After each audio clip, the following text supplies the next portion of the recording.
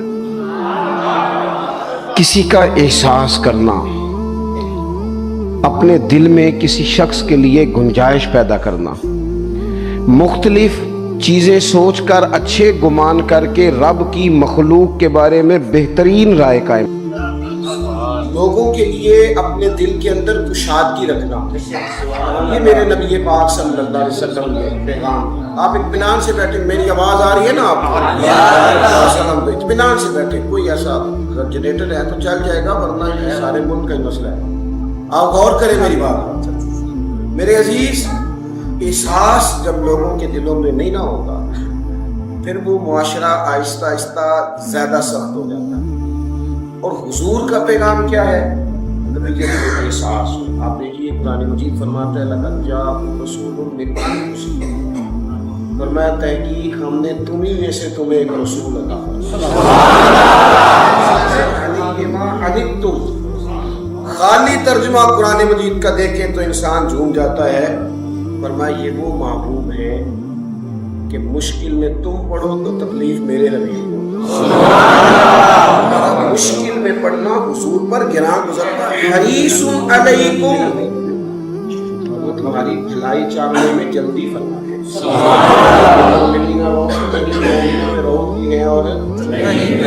حضور سید عالم صلی اللہ تعالی علیہ وسلم کا جو رشتہ اللہ تعالیٰ نے ہمارے ساتھ بیان کیا، اس کی قربت یہ ہے، یہ کسی شاعر کا تخیل نہیں، کسی بہترین اردو داں کا جملہ نہیں، بلکہ یہ اللہ کا قرآن ہے. فرمایا مشکل میں تم ہو تو گراں میرے محبوب پہ گزرتا ہے.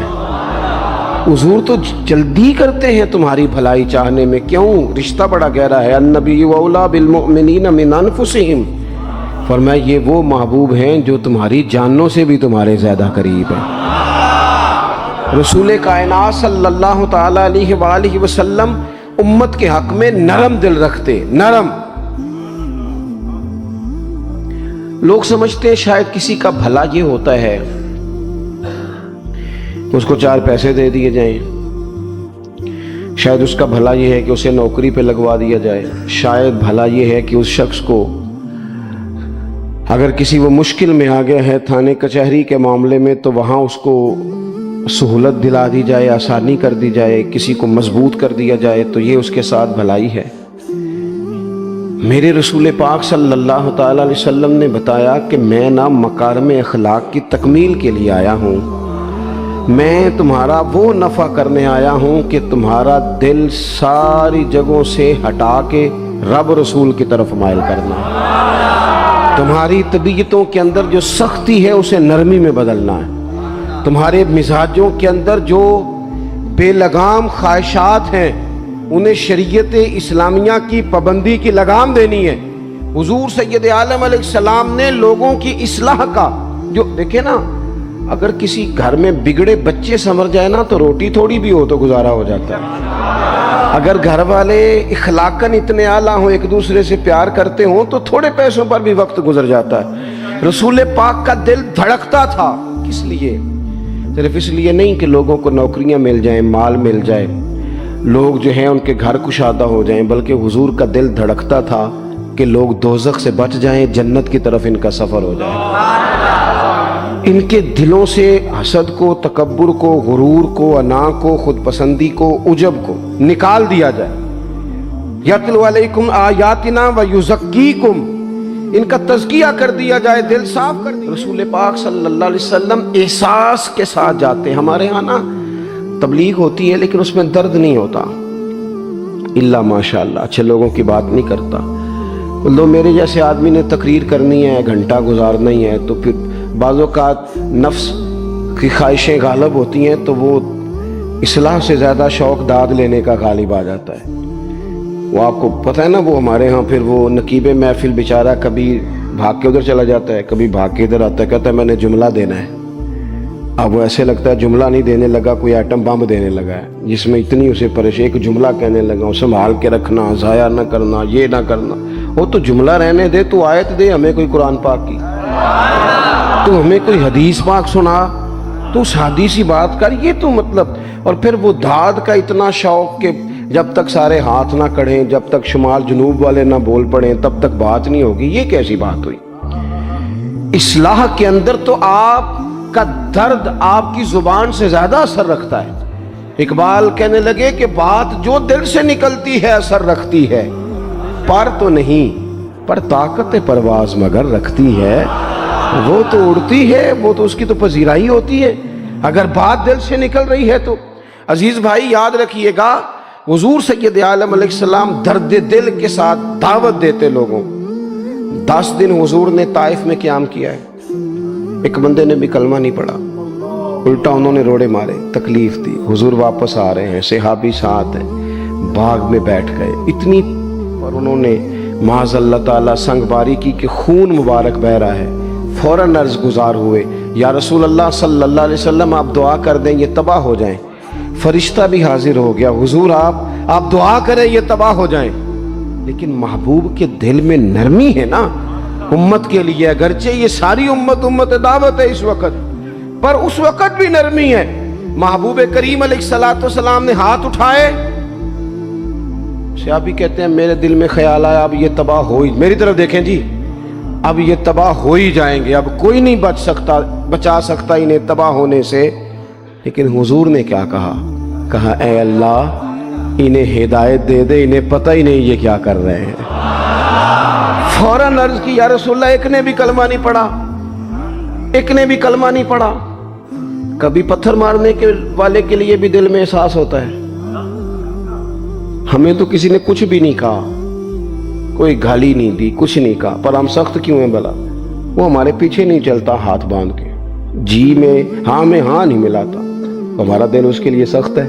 دو ہی تو بندے ٹھیک ہے دنیا میں، ایک میں ٹھیک ہوں، ہاں ملائے پوری وہ ٹھیک ہے، دونوں ہاتھ باندھ کے پیچھے چلے، تیسرے کو میں کیسے ٹھیک ہونے دیتا ہوں؟ میرا مزاج ہی نہیں، اللہ ماشاءاللہ ہماری طبیعت ہی نہیں ہوتی ایسی۔ خدا کے بندو جب دل کشادہ ہو، طبیعتیں کھلی ہوں، پھر اس طرح کا تھوڑی مزاج ہوتا ہے۔ کریم محبوب صلی اللہ علیہ وسلم سے عرض کی حضور ایک نے بھی نہیں کلمہ پڑھا، اور پھر بھی آپ کے دل میں اتنی وسعت ہے، آپ ہدایت کی دعا کر رہے ہیں۔ 10 دن لگائے، ایک شخص بھی نہیں آ رہا، تو محبوب کیا فرمانے لگے؟